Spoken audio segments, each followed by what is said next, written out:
architectural landmarks, and modern skylines. That's how many global cities are identified and defined. Imagine Paris without the Eiffel Tower, or New York without the Empire State Building, or indeed, London without the Gherkin.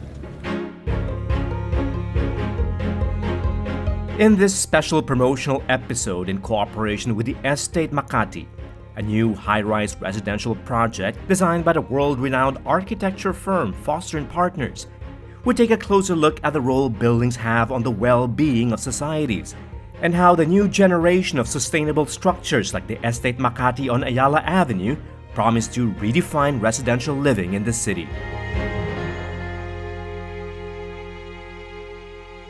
So join us, I'm David Celdran in London, and this is Executive Class.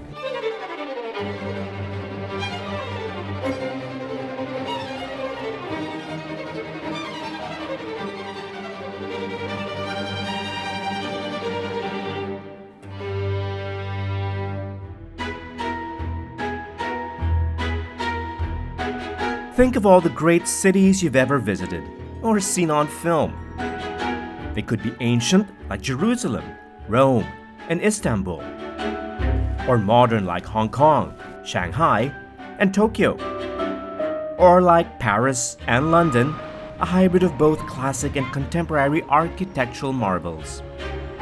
What do they have in common that make them all so memorable long after we've left these places?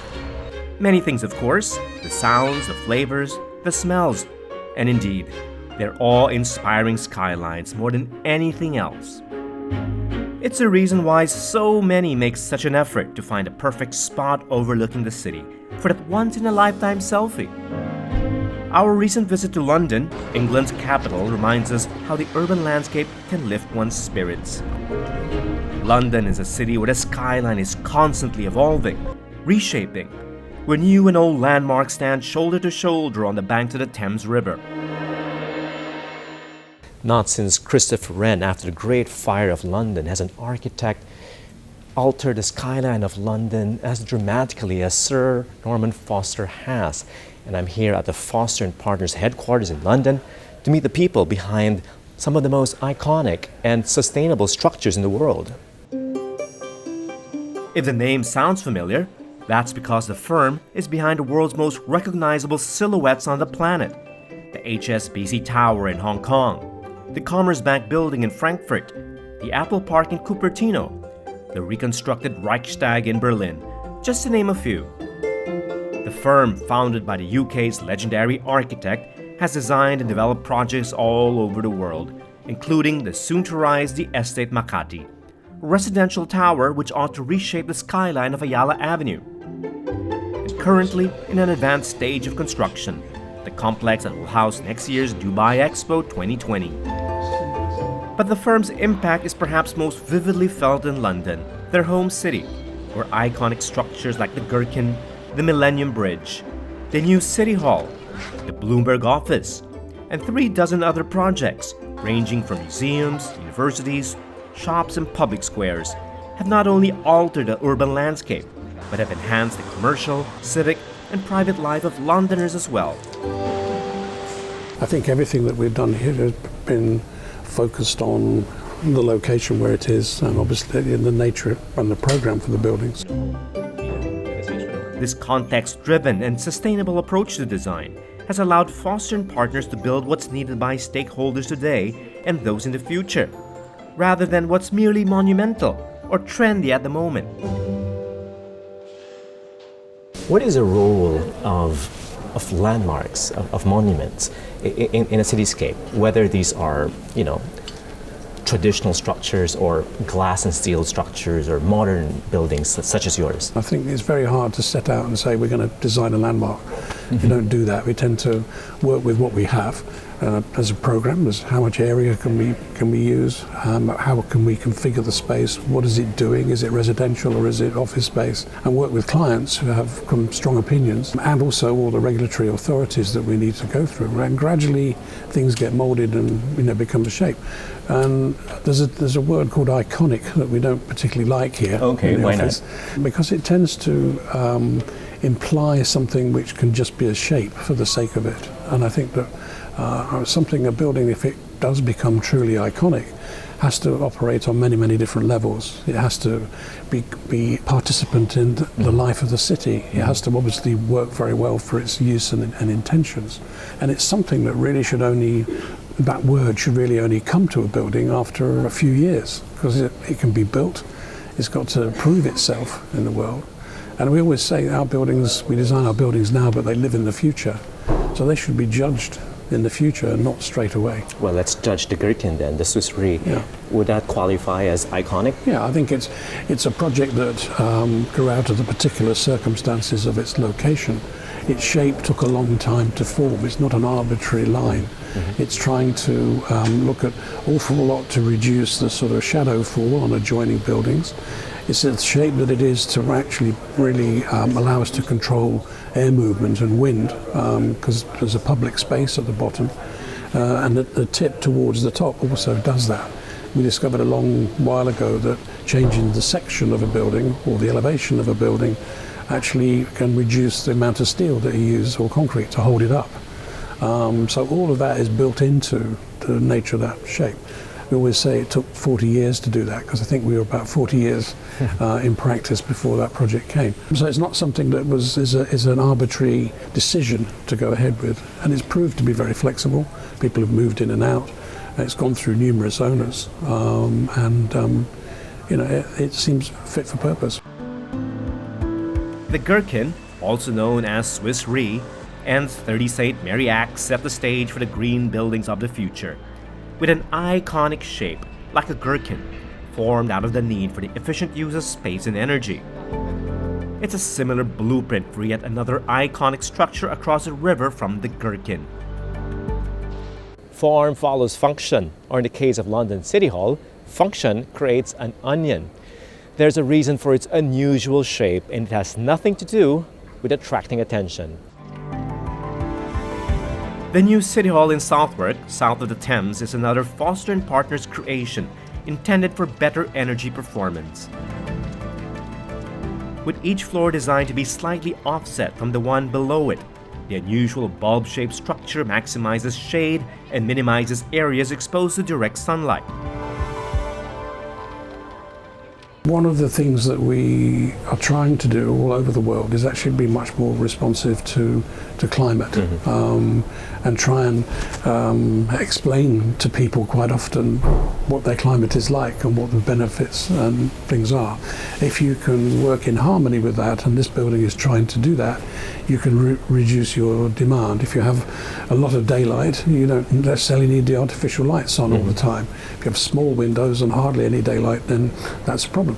If you have daylight, you've got to protect from the heat, particularly in a place like this, hence all the shading. There's a lot of technologies that could be added, but the big moves that have been made are actually to allow that kind of thing to happen. More than energy savings, however, Foster & Partners intended the project to be at the heart of an urban revitalization program, encompassing new space for offices, shops, restaurants, and a public amphitheater. Architecture is about buildings and structures, but more than anything else, their relationship with people. London City Hall is an urban master planned space built to benefit the general public of London. Designing for the public good, for today's and tomorrow's social and environmental needs, is an important aspect of Foster & Partners' architectural philosophy. In London, this means redesigning existing civic spaces for public use, such as the new glass and steel courtyard of the British Museum, using an energy-efficient glazed canopy that encourages year-round visits regardless of the weather. And the transformation of Trafalgar Square, which, to the delight of locals and tourists alike, is now more pedestrian-friendly, even after dark. Plus, new urban connections, like the pedestrian-only Millennium Bridge, which help revitalize the north and south embankments of the Thames while giving London a cutting-edge architectural landmark to show off to the world.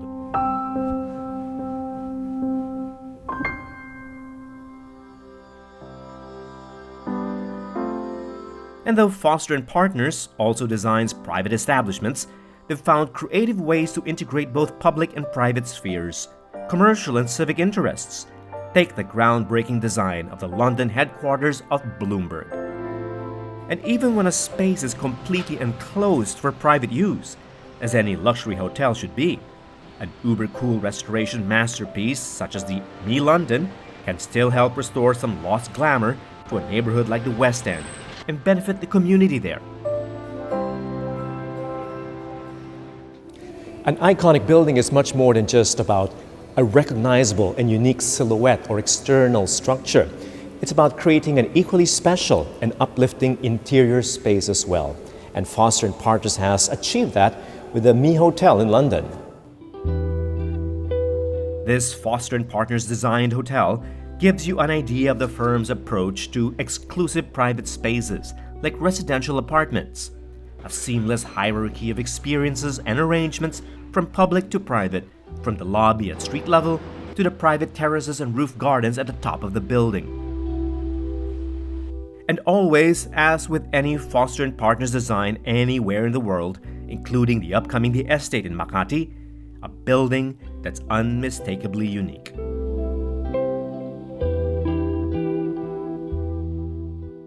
So how can you do something that's very simple and elegant at the same time?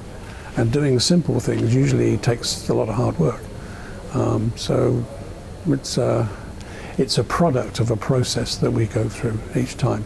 And I think the other thing is that we're very quite keen to do is to create something unique in a given location and try and find all the reasoning, which is climate, location, budget, people, the client, ourselves, what are we trying to do, new technologies coming in, trying to bring all that together to create something that belongs in the place it's being designed for. That's something that's very important for us.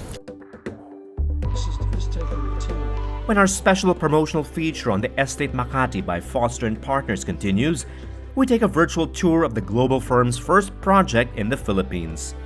A peek at how the new high-rise residential project promises to redefine urban living and reshape the Makati skyline when executive class returns after the break.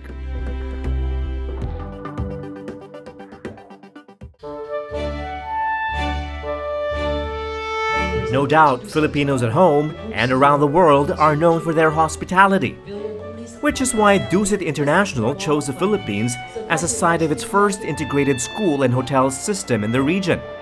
The characters of Filipinos and Filipinas, one of the things that's very outstanding to me is their warm hospitality and also their capabilities and in terms of their language and also their passions to work anywhere in the world. So I see that if we have the fully integrated model for the educations and hotels here in the Philippines, we can help supporting this to be, have more potential to deliver the gracious hospitalities to many locations in the world, which is actually the underlining of our vision too. The Dusit Hospitality Management College, or DHMC, occupies 10 floors of the Dusit D2 The Fort. Apart from state-of-the-art facilities, the integrated school and hotel offers an education grounded on the values of trusted industry leader, École Hôtelière de Lausanne in Switzerland. We have quite a special way of education. All our students in our university, they have also hands-on education. So they are academic and vocational. And I think that makes the big difference, and this we would like to bring here. Tourism will grow year by year about 5%. Wherever you are in the world of tourism, you meet Filipinos. So that is the right place to teach if you want to have an impact on the evolution of the tourism in the world. DHMC aims to produce world-class hospitality professionals with their custom-designed short courses and comprehensive 4-year training program, as well as to provide the next generation of hoteliers with the knowledge and skills required to prosper in the digital age, creating a local and international workforce that promises to cement the Philippines' reputation for hospitality in the world.